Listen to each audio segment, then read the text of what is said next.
2000 সালের শুরুর দিকের কথা, যখন ভিডিও রেন্টাল জায়ান্ট ব্লকবাস্টার সিইওর কাছে অফার আসে নেটফ্লিক্সকে মাত্র $50 মিলিয়ন কিনে নেওয়ার।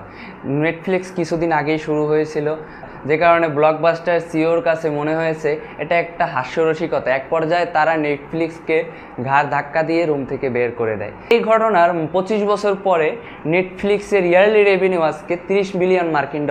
আর যে ব্লকবাস্টার তাদের এক সময় ধাক্কা দিয়ে বের করে দিয়েছিল, সেই ব্লকবাস্টারের আর অস্তিত্বই নেই।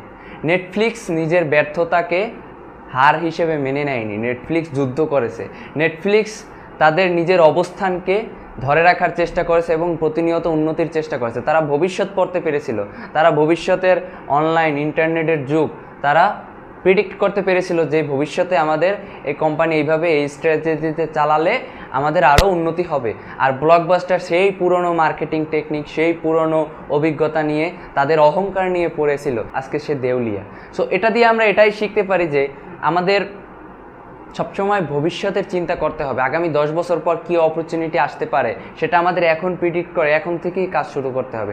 তাহলে গিয়ে 10 বছর পর আপনার সামনে একটা সুযোগ আসবে বা আপনার একটা সাকসেসফুল হওয়ার একটা রাস্তা খুলে যাবে। তো আমরা যদি হাতে হাত দিয়ে বসে থাকি এবং আমরা এখন সাকসেসফুল আছি, ধরেন আপনি সাকসেসফুল, আপনার কাছে অনেক টাকা আছে, এখন আপনি সেটা নিয়ে গৌরব করতেছেন যে আমার কাছে তো এটা আছেই, আমার কাছ থেকে তো এটা কেউ কেড়ে নিতে পারবে না, তাহলে ভাই ভুল জগতে আছেন। Success is not permanent, failure is long long life. ব্যর্থতা সারা জীবন থাকে না, আর সাকসেসও চিরস্থায়ী না, এটা সবসময় মাথায় রাখবেন। আপনি এখন সাকসেসফুল আছেন এর মানে যে সারা জীবন সাকসেসফুল থাকবেন এরকম কিছুই না।